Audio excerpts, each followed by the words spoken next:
Rounder জন্য তাদের সকল পরিকল্পনার পরে আমরা হিসাব মিলাই দেখছি আমাদের জনপ্রিয়তা কমে নাই, জনপ্রিয়তা কমে নাই, দিন দিন বাড়তেছে। যেই দেখছে আজাদ গ্রেপ্তার,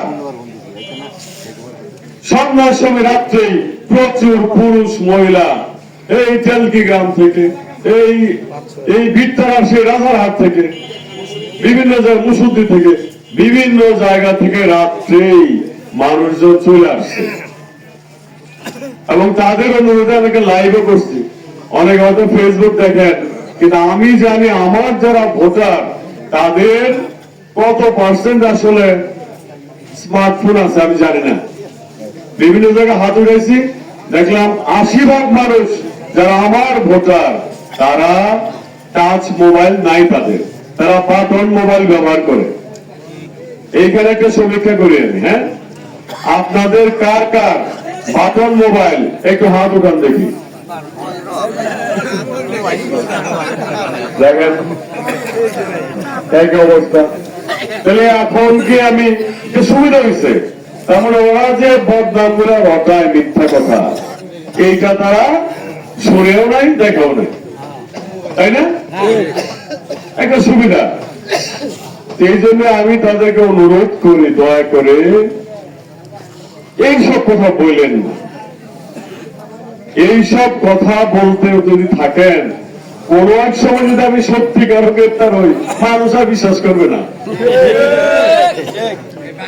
এটাই ভাগের গল্প হবে যে বাঘ আসতে সত্যিকারে যখন বাঘ আসছে মানুষ আর কেউ যায় নাই, কেউ বিশ্বাস করে নাই। আপনাদের দশা হয়ে যাচ্ছে সেরকম। দিন পর পরই আপনারা মিথ্যা আশ্রয় নেন মানুষের সামনে। সত্যটা কেন বলেন না? সত্য যিনি বলবেন না, উনি যত প্রতিশ্রুতি দিক, উনি নির্বাচিত হওয়ার পরে সেই প্রতিশ্রুতি পূরণ করবে, এইটা কি আপনাদের বিশ্বাস হয়? শুরুতেই যিনি মিথ্যা বলেন, মিথ্যা বলে কি সকল অপরাধের গুরু বলা হয়। আমি যদি খুন করি, আমি যদি জানি আমি মিথ্যা বলতে পারবো না, তাহলে তো আমার জিজ্ঞেস করে বলতে হবে আমি খুন করছি। আর আমি যতই অপরাধ করি, আমি যদি মিথ্যুক হই, আমি চিন্তা করবো কেমনে এটা কাটাবো। আমি মিথ্যা বলবো, আমার বন্ধু মিথ্যা বলবে, আমার ভাইরে মিথ্যা বলাবো, হাজারটা মানুষের মিথ্যা বলা সত্যটাকে লুকানোর চেষ্টা করব। এইভাবে সত্য লুকানো যায় না। সত্য হলো আগুনের মতো, আগুনের উপরে যতই আপনি পেপার পত্রিকা দেন, ওইটা পুরো এক সময় বের হয়ে আসে। সত্য সেরকম, সত্য আপনারা বলতেও চান না, সত্যের কি ক্ষমতা এটা আপনারা বুঝবেনও না। এই জন্যই তারা বারবার গুজবের আশ্রয় নেয়। যতই গুজব ছড়াক, আপনারা মনে রাখবেন আমি আপনাদের পাশে দাঁড়াইছি। মধুপুরের একটা ছেলে সাহস করছে তো নাকি, সাহস করে আপনাদের সামনে দাঁড়াইছে। অনেকেই প্রশ্ন করেন যে আপনি কেন আসলেন, ভালো মানুষ, কেন আপনি নির্বাচন করলেন, আপনি আর্মি অফিসার, আপনি ব্যবসা করে খাইতেন, সেটাই ভালো ছিল। আমার প্রশ্ন হইল, রাজনীতিতে যদি ভালো মানুষটা না আসে, তাহলে রাজনীতি কোনদিন ভালো হইতে পারবে? আর রাজনীতি এমন একটা জিনিস, যে যাই বলেন আলটিমেটলি রাজনীতি সবার উপরে কর্তৃত্ব করে, সবার জীবনে প্রভাব ফেলে। আপনি যদি আজকে ভালো মানুষরা একটু আরামে থাকার জন্য রাজনীতিতে না আসে, দিন দিন তার কি শাস্তি হবে জানেন? ওই খারাপ মানুষটা রাজনীতিতে আসবে, তার দ্বারা ওই ভালো মানুষটা শাসিত হবে। এইটাই রাজনীতির নিয়ম।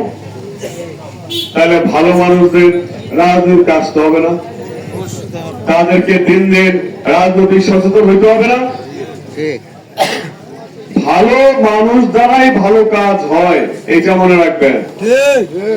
খারাপ মানুষ দ্বারা, যারা ঘন ঘন মিথ্যা কথা বলে, তাদের দ্বারা যে সারা জীবন খারাপ কাজ করে আসছে, হঠাৎ করে মনে করবেন না উনি চেহারা বসলে একবারে আসমানে ফেরেশতা হয়ে যাবে, হবেন না, হবে না। খারাপ মানুষ খারাপ কাজই করবে।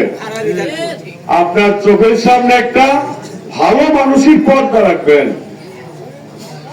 ভালো মানুষের পর্দা রাখবেন, এইটুকুই। আমারও প্রশ্ন, আচ্ছা আমরা ধনবাড়ি মধুপুরে 4.5 লক্ষ, প্রায় 4,37,000 ভোটার আছি না? আমার প্রশ্ন, এই 4.5 লক্ষ প্রায় ভোটার, এইখান থেকে আপনারা কেন একটা যোগ্য লোককে গত 30 বছরেও খুঁজে পান না? মানে আমরা যে 4.5 লক্ষ মানুষ, আমরা হলাম সব গরু গাধা, গাধার পাল। ওনারা এইভাবে চিন্তা করে আমাদেরকে যে এরা পারবে না, এমপি হইতে পারবে না, এমপি চালাইতে পারবে না। ঠিক আছে, পাশের জায়গা থেকে নিয়ে আসা বারবার আমাদের এখানে উপস্থাপন করে। আমি এই জন্য সাহস করছি কেন, যে আমরা যদি 4.5 লক্ষ গাধার পাল হয়ে থাকি, এইবার আমরা একটা গাধারেই আমাদের এমপি বানাবো ইনশাল্লাহ। গাধা যদি হয়ে থাকি, গাধাই গাধাদের নেতৃত্ব দিবে। গাধার নেতৃত্ব ওই হাতি দিয়ে দিলে হবে না।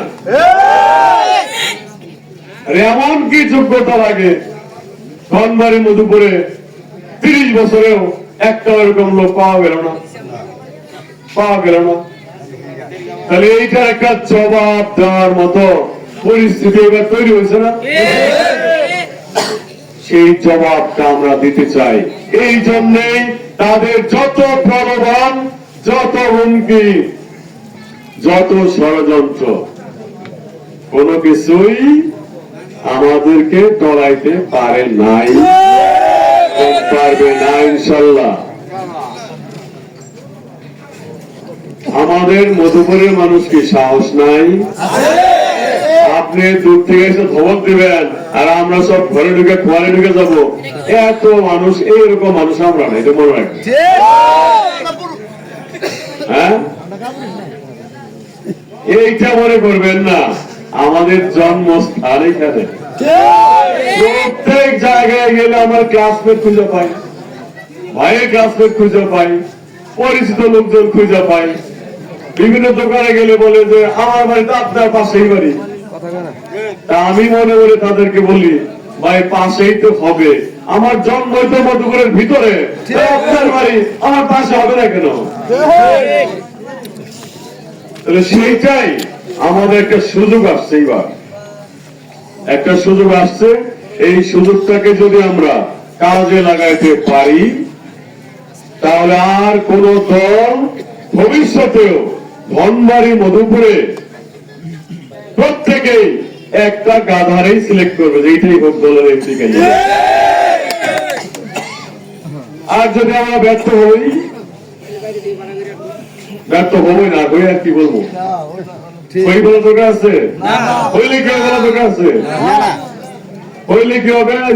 আবার গাধার পাল হিসেবে দেখতে চাইলে আজীবন। তাহলে এই যে সন্তানটা সামনে বসে আছে না, হলুদ জ্যাকেট পরে, এরা বড় হইলে এদেরকে দেখলেও মানুষ মনে হবে না, মনে হবে এটা একটা গাধার বাচ্চা, বড় এক বড় গাধা হয়েছে। আমরা সব বড় গাধা, বুড়া গাধা, তাই না? ওরা বাচ্চা গাধা, বড় বড় হয়ে ওরা আরো বড় গাধা হবে। সেই ব্লেমটা, সেই যে আমাদেরকে অবমূল্যায়ন করে বারবার, এই অবমূল্যায়নের মোক্ষম জবাব দিব আমরা 12 তারিখে ব্যালটের মাধ্যমে।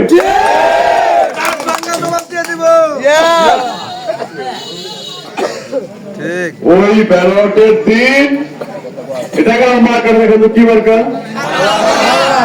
তারা কি, আপনি যখন বাড়ি থেকে কয়েকদিনের জন্য বাইরে যান, কি করেন?